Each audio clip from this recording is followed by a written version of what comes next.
It's time to put the good in your morning. You're watching the KOAM Morning News on Fox 14.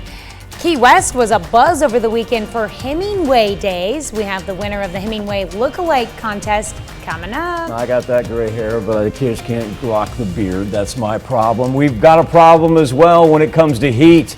We're going to break down latest heat advisories and how dangerous this could be from the Skywatch Weather Center. And the latest on the search for 3 escaped inmates from the McDonald County Jail. Stay with us, all those stories and more just ahead. The 4 states' most watched news starts now. Thanks for joining us for the KOAM Morning News on Fox 14. I'm Tanya Bach. We begin this morning with a manhunt in McDonald County over the weekend. Police there say 3 inmates escaped from the McDonald County Detention Center Saturday night.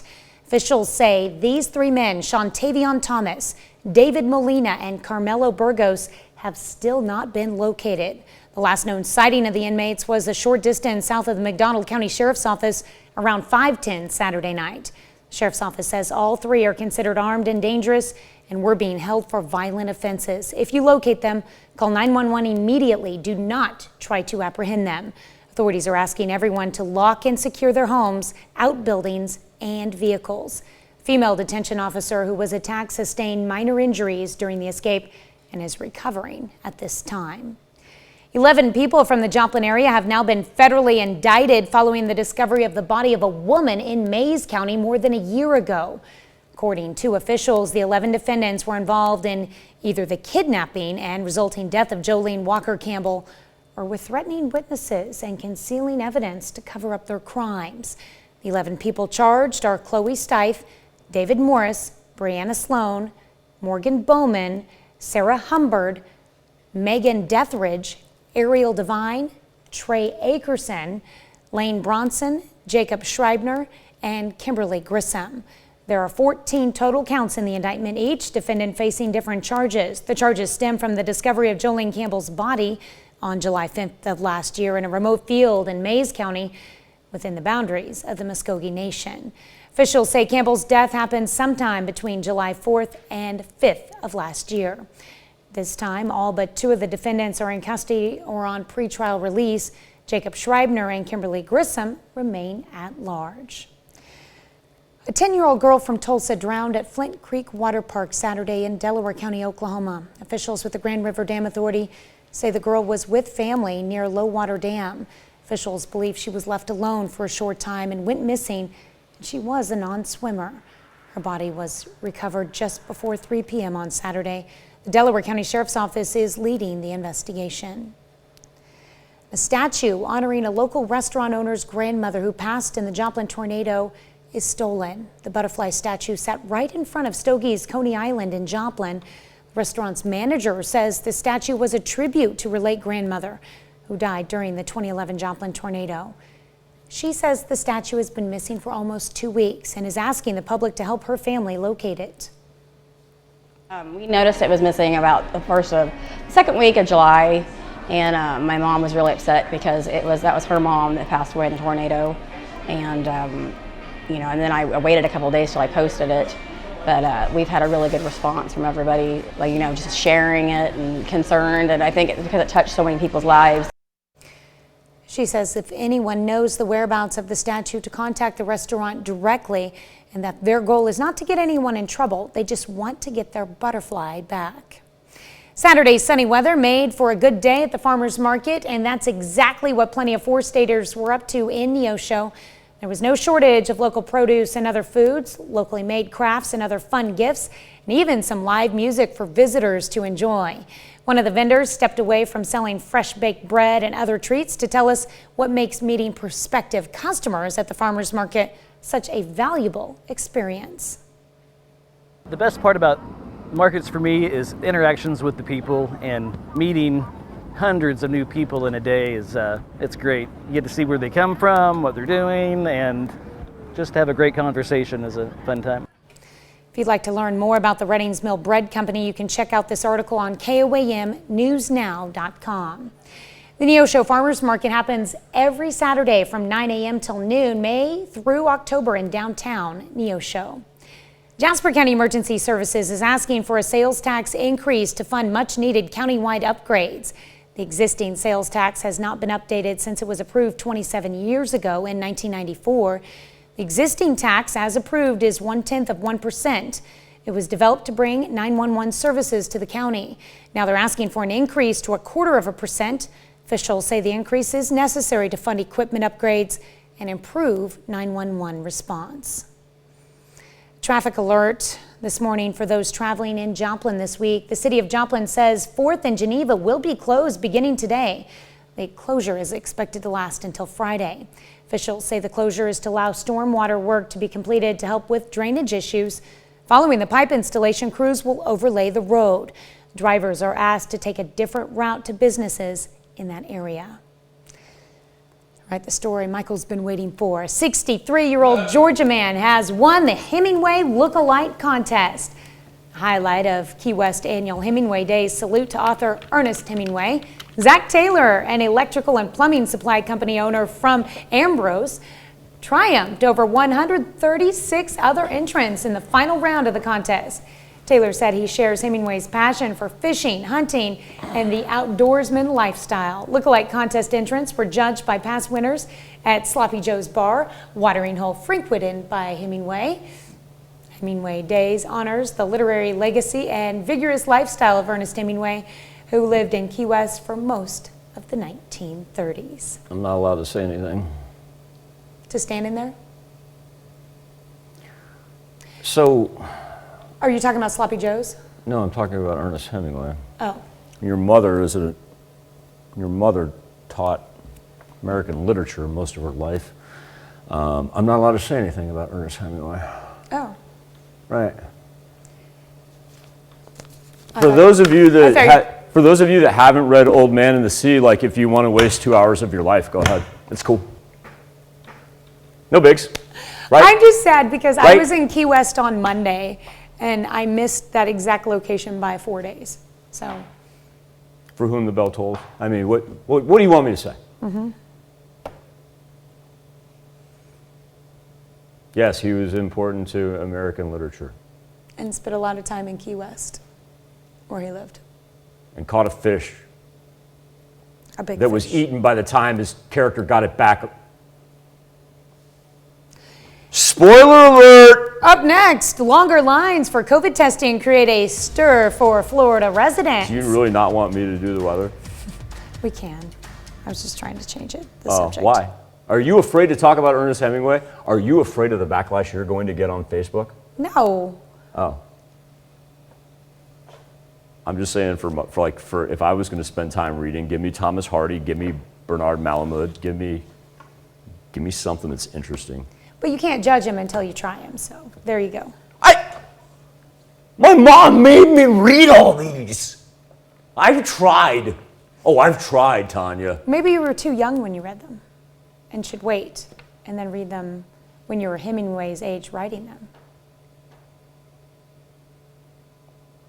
De Niro dies at the end, and the fish gets eaten before he gets back to shore. Okay, so it's going to be hot. Temperature's already in the 70s. We've got heat advisories in effect. I don't want to say it's overly dangerous, but I do want to point out the fact that it's been a while since we've had temperatures that have really been like this. And so let's make sure, number one, I've been talking about the pets and your neighbors. Let's make sure the pets have plenty of water before you take out the door. And also too, when you get home, lunch breaks, things of that nature. Check on your neighbors, especially if you have elderly neighbors. Let's make sure that they got everything that they need. Check on their air conditioning, make sure it's functioning for them as well.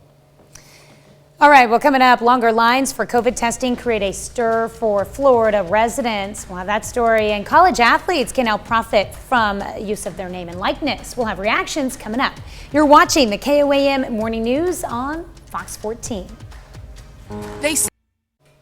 Health experts say we're going in the wrong direction. The rate of new COVID-19 cases continues to rise, but less than 58% of people 12 and up are fully vaccinated. Worst case scenario, if vaccination rates do not improve, could be as much as 4,000 deaths a day. That's according to the COVID-19 Scenario Modeling Hub. But health experts say it does not have to be this way, calling this a pandemic of the unvaccinated. London's Heathrow Airport has urged the UK government to open up the country to vaccinated travelers from the US and the EU. Heathrow, one of the busiest airports across Europe, has registered up to $3.9 billion from losses from COVID-19, according to a news release. In the first 6 months of this year, less than 4 million people traveled through the airport.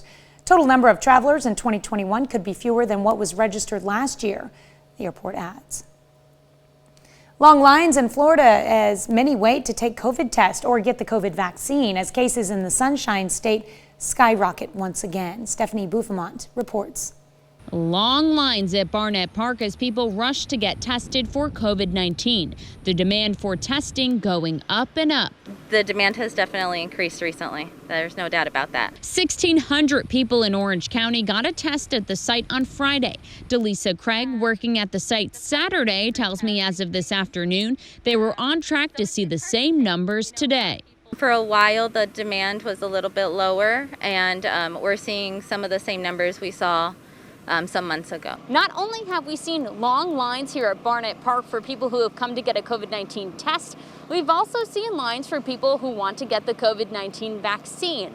It's something the Department of Health has been pushing for people to do as we've seen cases rise here in Orange County. This week, more than 73,000 new cases were reported in the state. According to new data from the Florida Department of Health, that's up by more than 17,000 compared to last week. Orange County is reporting more than 5,300 new cases. The positivity rate is nearly 16%. Being that it's summertime, everyone's trying to do everything that they want to do, and I guess it seems like we're getting too used to Corona, and we feel like it's not here, but it definitely is here because the numbers are going back up. Lakeisha Whitehorn, her daughter and cousin got their COVID-19 vaccines at Barnett Park Saturday. And what pushed them to get the shot? I feel like people are coming out more in the open and they're not wearing their mask. So as I see more people doing that, it's just important for us to stay safe. We just get tired of living in fear, just being so scared of when we're going to get the virus or if we're going to get the virus. This comes as Florida remains the third highest in COVID-19 cases. Skittles celebrates its trip to space with a treat that's out of this world. The candy company is releasing new zero-G packs of Skittles. The company wanted to celebrate Jeff Bezos' space journey last week, in which he offered some of his crewmates Skittles after he left the atmosphere. Cool. Candy's parent company, Mars Wrigley, also announced it would make a donation to the Smithsonian's National Air and Space Museum. I didn't know that Skittles was the thing. That's kind of cool. It's fun to have Skittles floating around. Yeah, it would be. Yeah, that'd be. Why not? Tanya, I don't want to come across as like Armageddon and we're all going to melt. But I wanted to put this in perspective for you here. Hold on, Dylan. Yeah, thank you. Okay, so we've had 3 consecutive days in the 90s. It's July, right? Average high is 91. 3 consecutive days in the 90s. Do you know how many days we've had so far in July that have been 90? Or 90 plus? 4. 4? The entire month. Now get this. It's here. Get this. We're going to ride 90s for the end of the month, right? Mm-hmm. So that'll give us 10 total days. That's it. 10 total days in July that'll be 90 plus. Do you know how many we had in June? Not too many. 10. Huh. We're going to have as many 90-degree days in July as we did in June. But the point I'm trying to make is, thank you, Liam. Body's just not adjusted to it. You know, it's gotten to the point where we've had so many 80s, whether it be high 80s, that we're just not ready for this heat that's really going to carry us in the next month. And we're talking about hot heat. We're not talking about like riding 90-degree here or anything. So let's take a live look outside of 7th and Range Line in Joplin. Turn the camera there toward the east to look for the sunrise at 72 degrees. Already off to a very, very warm start. 77 in Chanute. Look at Monette creeping up to 72 along with Carthage, and Miami sits at 74. And the amazing thing is we're going to do this with an east-northeasterly breeze. And you know, usually we'd think, well, okay, it's going to come in from the south. We're going to have high humidity. No, we're going to roll east to northeast today with heat advisories not only for our far northern counties, but also through the south, through northeast Oklahoma as well. Now, just because you may be sitting in the middle right there and you don't see your county indicated in a heat advisory does not mean that we don't need to take a little caution. For those of you who are working outside, you know the drill. You know that douse down that water and everything. But for those of you that want to do like a little weekend warrior type of stuff, I tell you what, best thing to do, get the bike ride, get the dogs walk early in the morning or wait until the evening. And also too, make sure those pets have plenty of water, check on your neighbors, because we are just going to increase our temperatures all the way up into the mid-90s. In fact, today, it's going to feel about like 102 this afternoon. We'll be back with more KOAM Morning News on Fox 14 right after this. I've seen a lot of name, image, and likeness. You'll hear it referred to as NIL probably going forward. This all after the NCAA began allowing endorsements earlier this month. Mara McJilton reports on how this is going to change the way college athletes interact with brands. With earning their college educations, NCAA athletes can now accept endorsement deals and earn money from their name, image, and likeness, something most players didn't think would happen. I never really imagined that NCAA would do something like that, and now I'm like, this opens up so many doors. Hannah Arostegi just accepted her third offer. It's from a local company, Tamati, which will pay for social media posts she does about their product. But she has no plans of stopping there. When that first happened, I was like, might as well reach out to as many people as I can. UNCW Athletic Director Jimmy Bass says only a handful of Seahawk athletes have really jumped into the sponsorship game so far. He hopes athletes profit from the opportunities in just more than financial ways. It allows kids to get a real, in my opinion, a real life experience. What it's going to be like when they get their degree and their playing days are over and they're learning to work with other people. While the new policy allows the athletes to benefit, they can also help introduce new local products to fellow students. And it's exciting that we can pair up with these companies in business and promote their business as well as ourselves and our teams. I think it's really important because so many athletes just have opportunities to profit off of themselves, and to not be able to access like who they are and capitalize off it just isn't fair, and I'm glad they've finally made the change. Now, of course, on top of name, image, and likeness, you also have recent story circulating about Texas and Oklahoma leaving possibly the Big 12 to go to the SEC. Now, combine that with name, image, and likeness, and you certainly have what's going to be perhaps the most transformative year in recent history when it comes to college athletics. That being said as well, let's not forget that if Texas and OU do decide to defect to the SEC, Texas would be responsible for essentially ruining two conferences, as it did to the Southwest Conference in the 90s when it essentially left to create its own Big 12, and now it's going to kill the Big 12 to possibly go to the SEC. Be back with more KOAM Morning News on Fox 14 right after this. It's time to honor today's four-state hero. Private Travis Long served in Iraq from March of 2003 to October of 2007, a native of Fredonia, Kansas. We thank you, Private Travis Long, our four-state hero. Well, folks in the four-state area love having fun on our many rivers and waterways, but laws on the water can change from state to state, and that can become an issue for kayakers who cross state lines. KOAM's Mike Mahoney spoke to the Kansas Department of Wildlife and Parks to learn more. Many consider the four-state area to be synonymous with summer fun, and that can be seen in the large number of locals and visitors who love to get out on the water. But in an area where crossing state lines can happen so frequently, the Kansas Department of Wildlife and Parks wants kayakers to be cognizant about the rules of the river, which can vary by state. In Kansas, our laws are different than in Missouri or Oklahoma, and in Kansas, our rivers and streams, except for the Arkansas, the Arkansas, the Missouri and the Kansas rivers, which are navigable rivers, everything else is basically privately owned, and you need permission to be able to be on that water. The Kansas Department of Wildlife and Parks says they deal with this issue every summer and would like to help folks who just want to have fun on the water avoid getting in trouble. If you're on property without permission, you're trespassing. So, yes, that can get a person in trouble even if they're unknowing about the laws. But the Kansas Department of Wildlife and Parks doesn't want people thinking the Sunflower State is unwelcoming to kayakers, which is why they've made special arrangements in Fort Scott. We have leased, under the walk-in fishing program, part of the Marmonton River, which is from an area at Rock Creek upstream of Fort Scott all the way down to Gun Park. If people are interested in kayaking and paddling, a real river in Kansas, and close, the Marmonton River is a great opportunity. In Fort Scott, Kansas, Mike Mahoney, KOAM News. Well, if you're interested in learning about local kayaking or river safety in general, the Joplin Kayak and Canoe Facebook page is a great place to start. We've got a link to them in this article on KOAMnewsnow.com. Another half hour of news and weather is just ahead. Coming up on the KOAM Morning News on Fox 14. Austin, Texas reinstates many COVID precautions. We'll have reactions from local businesses there coming up.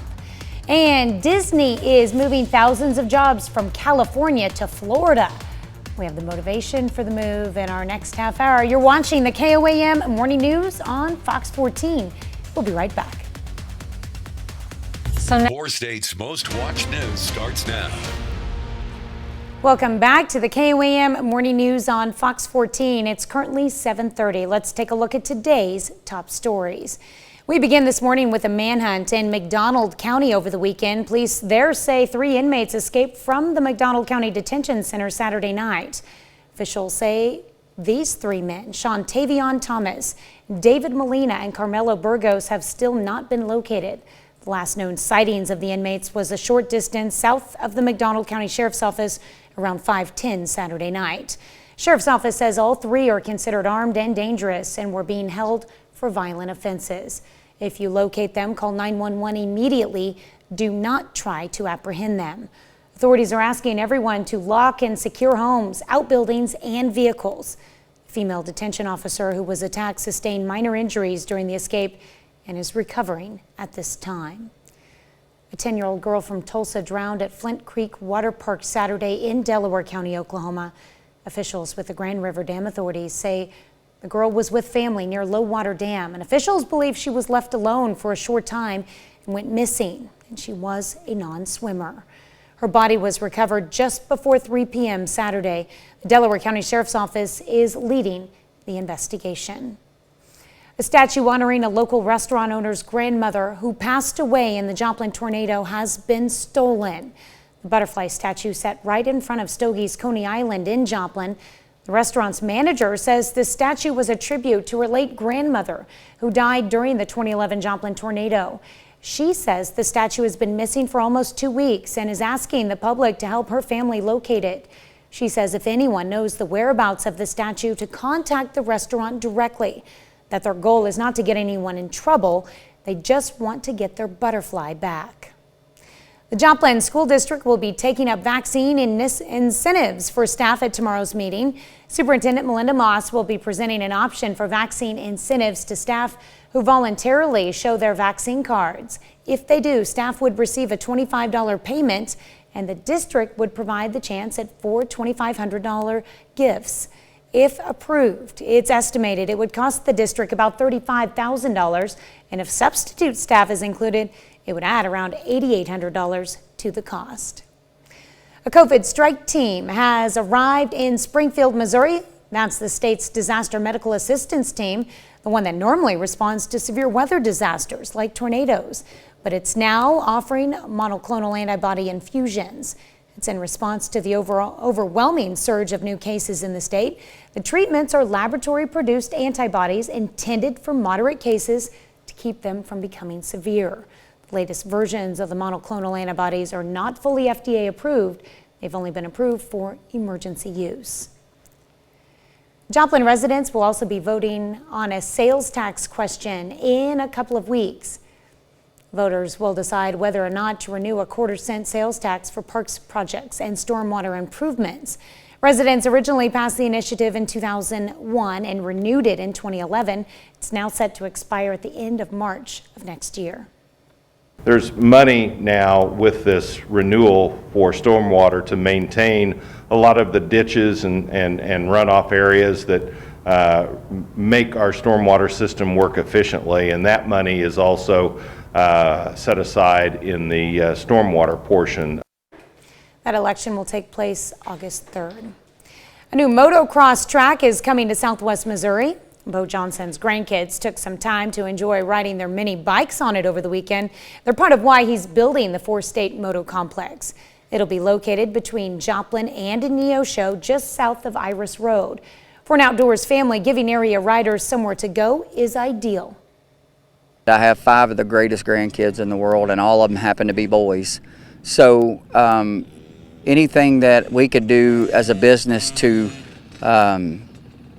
get the community children involved, I'm excited about that. It makes me feel good. Bo hopes to have the full facility done with a grand opening by late spring of next year. Eventually, he wants to have races out there as well as a place for anyone to ride. Now, Bo does point out there will be no nighttime riding, and he'll have seasonal business hours. For now, it's just for his grandchildren to test out. Four-State Moto Complex has a Facebook page. You can check it out for updates. It'd be pretty cool to be one of his grandkids, wouldn't it? Get a test ride, all that? Yeah. Oh my gosh, have a place to yourself. That's cool. I hope that thing comes to fruition. But yeah, that's got to be great to be one of those kids right now. It'd be hot out there if you're riding. I tell you what, because I know you got to have helmet and the correct gear, and make sure you're drinking plenty of water if you're out and about doing anything today, because it is going to be a hot one.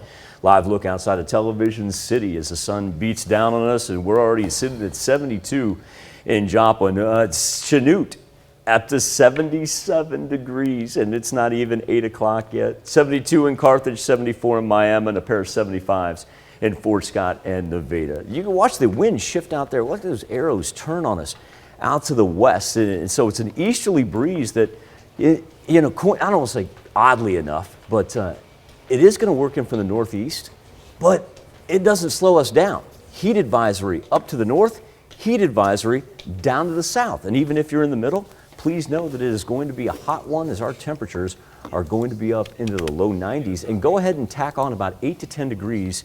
So heat index going to feel like, AKA the old it feels like, about like 102 this afternoon.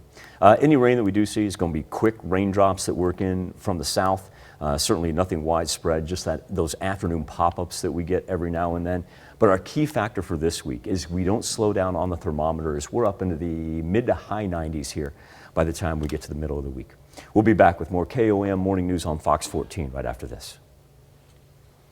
On the KOAM News Now Facebook page in our morning Insta poll this morning, top health officials say mandatory face masks may be reconsidered even if you're fully vaccinated.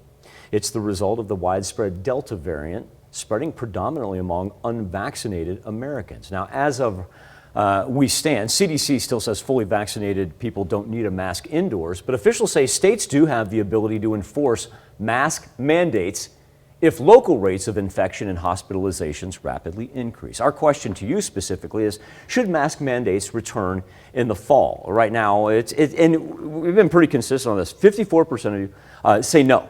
That they should not return in the fall, and of course that's when the kids are headed back to school and whatnot. And I tell you what, Tanya, the amount of people that have taken part in this morning's Insta poll is really something else. So I want to extend our thank you for everybody who's chimed in this morning. And all you got to do is go to komnewsnow.com/vote. And like I said, this question got everybody going this morning.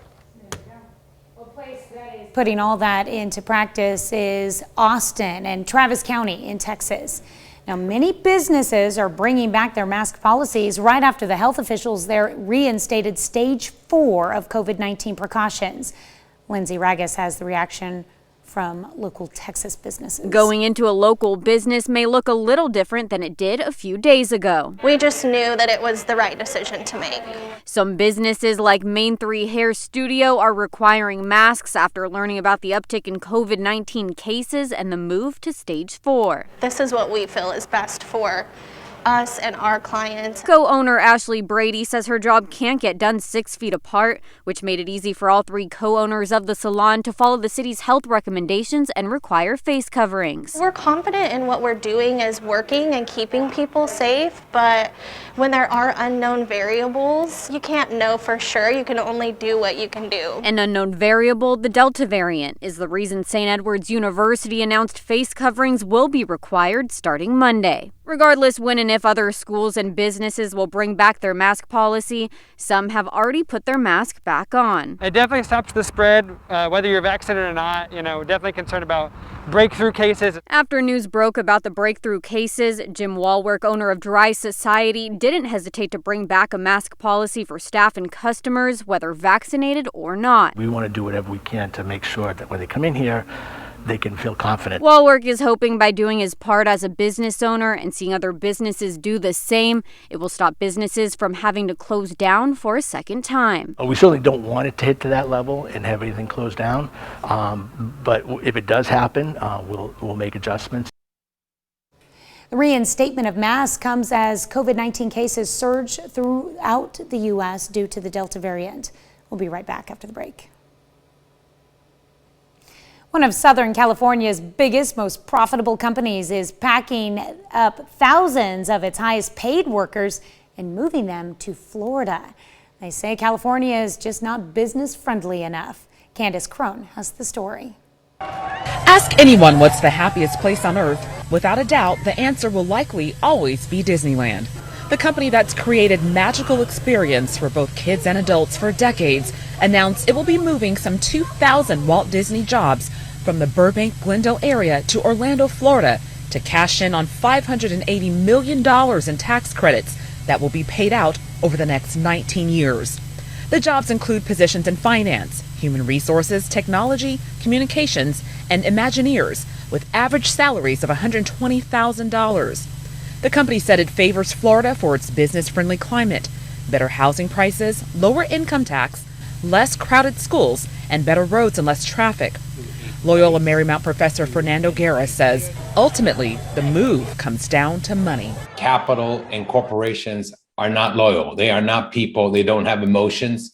All they care about is the bottom line, and that's why the move's going to happen. Guerra says shifting jobs to Florida only benefits that state and not America as a whole. The existing 2,000 employees, it's not better for them because half of them, or more than half, will lose their jobs, and many will decide not to go over. A Disney spokesperson says the new campus will create a dynamic environment to support the expanding business. But the move could mean a decline in revenue for local businesses like Pho Hot. Managers at the Vietnamese restaurant said several of their customers work at a nearby Disney office where some of the jobs will be relocated. It's probably going to decline about 15 to 20%, for our business.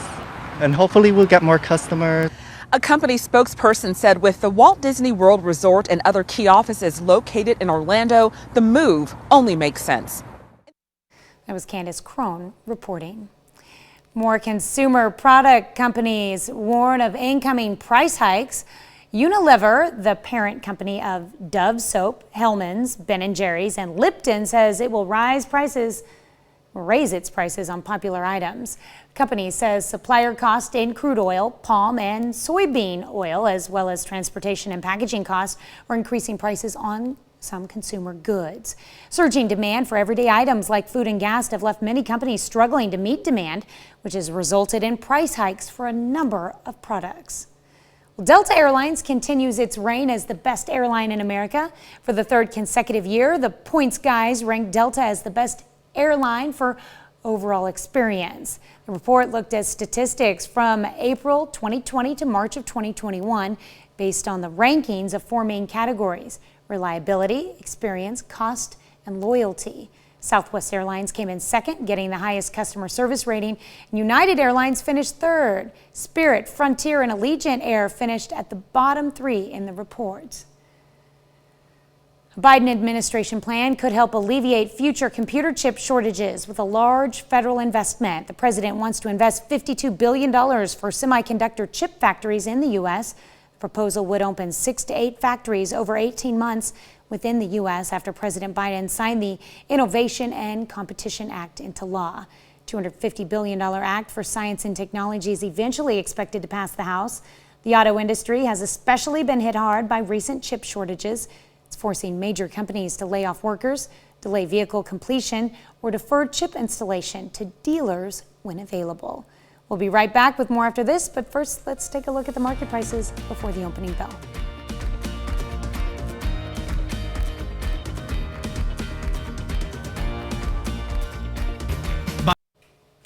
A metal pole fell off of a truck last Thursday and narrowly missed a Phoenix woman. Erica Stapleton has her story.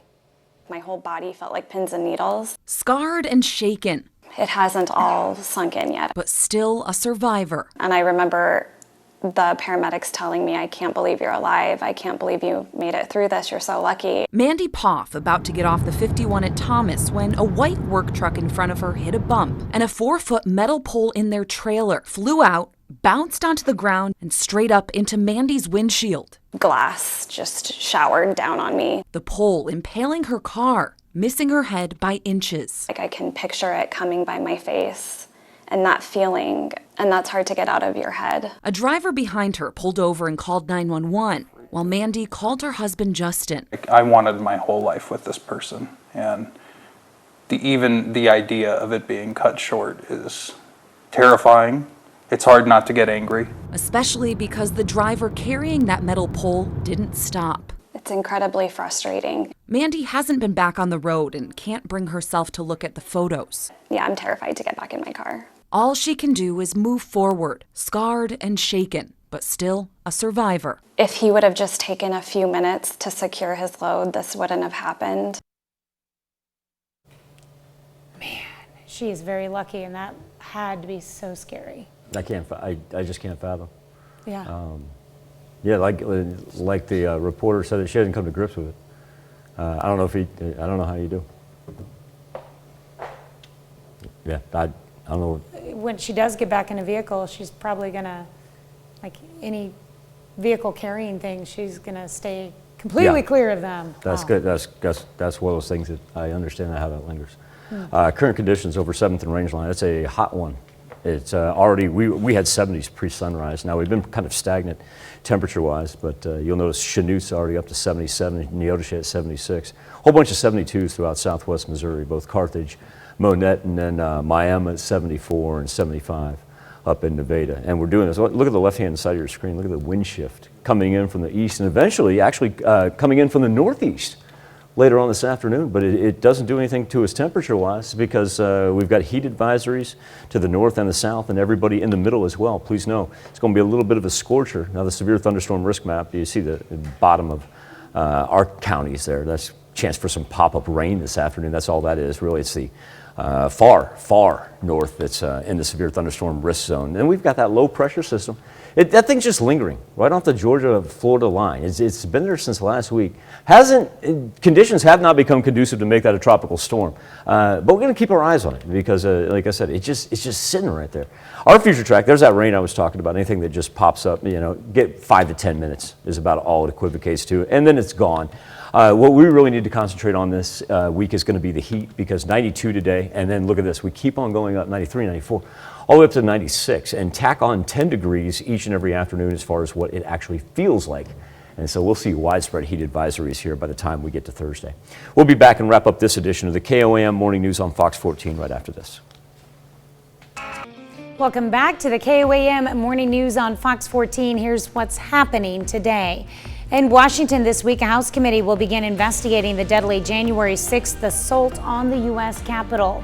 House Speaker Nancy Pelosi on Sunday appointed a second Republican in Illinois's Adam Kinzinger after refusing 2 of the 5 Republicans that Minority Leader Kevin McCarthy offered. Health authorities are urging reluctant Americans to get vaccinated as the highly contagious COVID-19 Delta variant spreads across the U.S. Daily average new cases have spiked almost 50%, with increases in all 50 states and 90% of U.S. jurisdictions. And there's no end in sight for the dozens of wildfires raging across massive parts of the western U.S. In Northern California, the Dixie Fire is turning trees into torches. Flames raging out of control are forcing people to evacuate. Dixie Fire threatens thousands of structures, destroying anything in its path. Let's check in with Michael with a final look at your forecast. You know, we kind of talked about it last week, those wildfires out to the west, well, we're certainly not dealing with them. Those hazy afternoon conditions that you see. You know, we get a whole bunch of sunshine, but you kind of look up there and be like, it almost feels like the sun's being filtered, if that's an apt description. And you know, that smoke, it's drifted all the way to the East Coast. That's how many wildfires they have. Tanya, what was it? 13 states at one point in time. Might have been 14, I think I read. Gosh, that's just crazy. Here in the 4 states, it's just all about the heat as far as what we're going to have working up into the middle of the week. Now, look at those temperatures each and every day, and remember, go ahead and tack on 8 to 10 degrees as far as what it's going to feel like. So I'm going to reiterate this once again. Before you head out the door, make sure that the pets, they have plenty of water. And, you know, if you get home on a lunch break, you get home after work, something of that, check on your neighbors, you know, especially if they're elderly. Go by, knock on the door, make sure that they're doing all right, make sure the air conditioning's working. And, you know, like I said, it's a good old-fashioned July/August heat wave. Nothing record-setting. It's just been a long time since we've run a string this long and consecutive of it. I want to thank you so much for letting us put the good in your morning. We'll be back with more news and weather when we see you at noon. Have a great morning and an even better day.